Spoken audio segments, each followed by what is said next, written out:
Despite a significant downsizing in its birthday celebrations, the ANC has maintained that it is not facing any financial challenges. Instead, party president Cyril Ramaphosa says despite the electoral setback, businesses and the general public have still opened their pockets and kept donating to the ANC. The party is set to celebrate its 113th anniversary tomorrow in Khayelitsha in the Western Cape. Let's now speak to the ANC Youth League President Colin Malachi ahead of the party's celebrations tomorrow. Colin, a very good morning to you. Thank you so much for making time for us.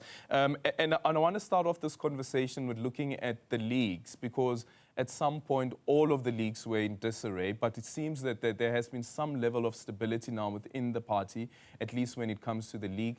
You guys had your elective conference about 2 years ago, after 8 years of failing to go to an elective conference. What do you make of where the leagues find themselves now, especially the ANC Youth League? Look, the leagues have been doing very well. I think we must applaud the ANC leadership for launching all the leagues. It was not an easy task, and I think the ANC leadership led by President Ramaphosa and SG Phil Mbalula have made it their responsibility to make sure that all the leagues are active, because the ANC is non-existent if there's no leagues. The Youth League is a very important organ in the ANC. Without the Youth League, there's no ANC.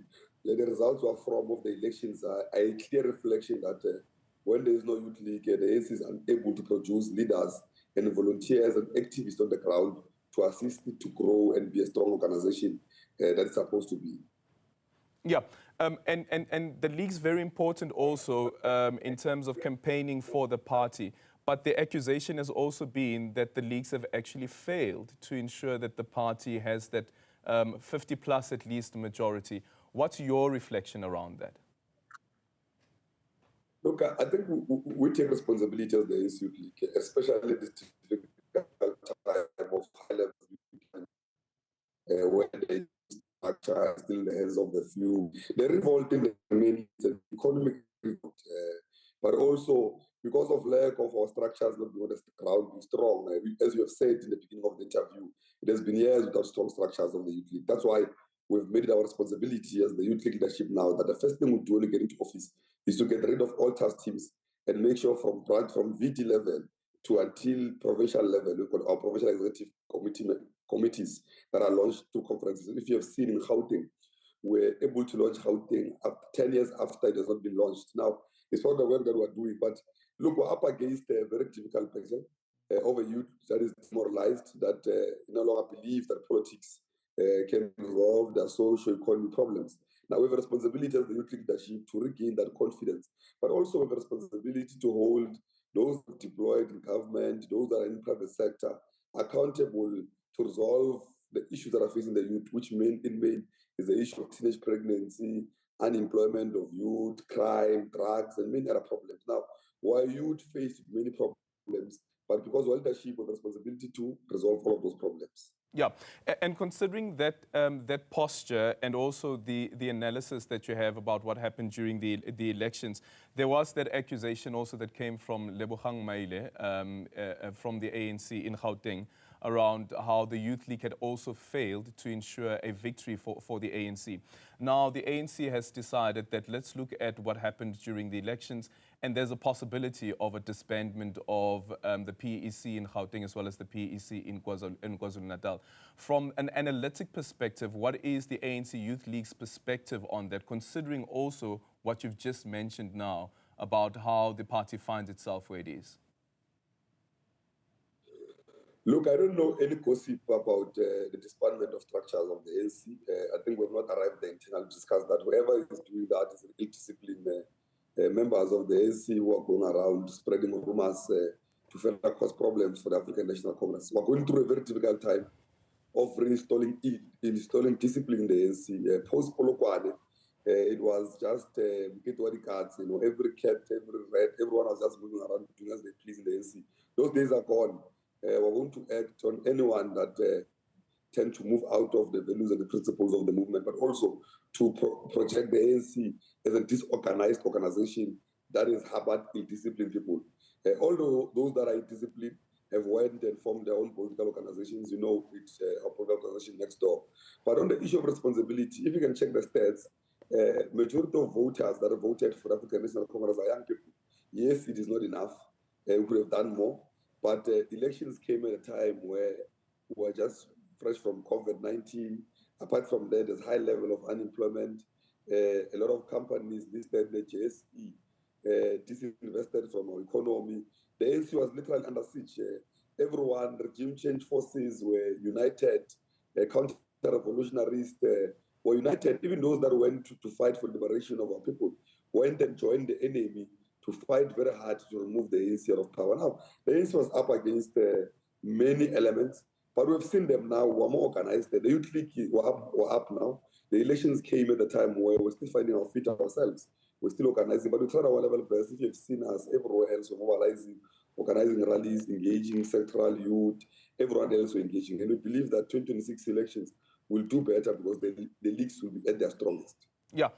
Why do you call the issue around disbandment rumors when your Secretary General had also said that there are 3 options that are available to the party, which amongst others includes disbandment?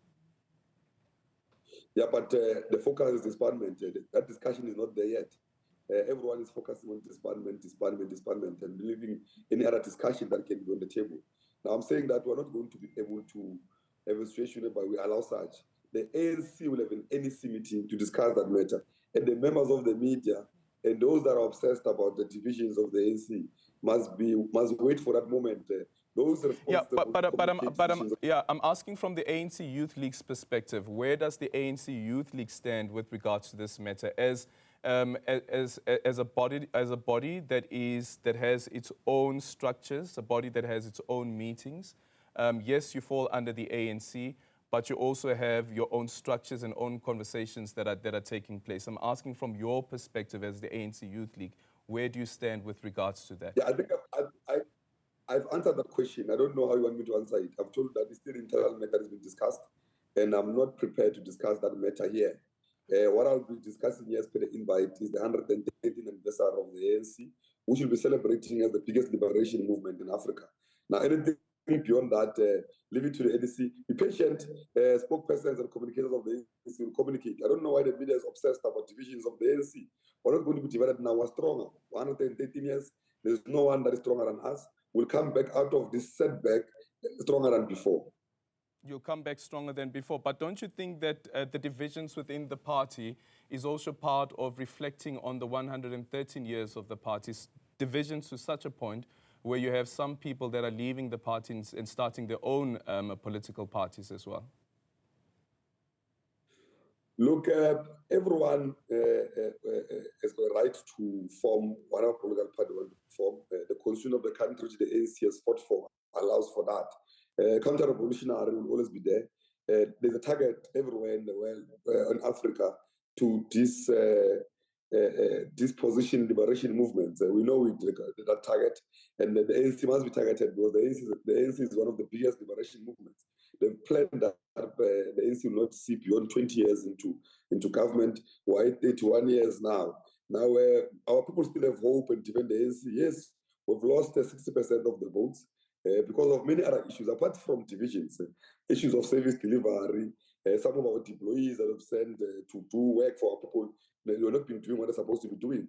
And we've set up a renewal agenda as the ANC that we're going to have an ANC that holds all we've deployed accountable. We're going to have an ANC that makes sure that we learn from our past mistakes and correct them so that we're stronger. Now, it's a difficult one when you're a liberation movement and ruling party for all of those years.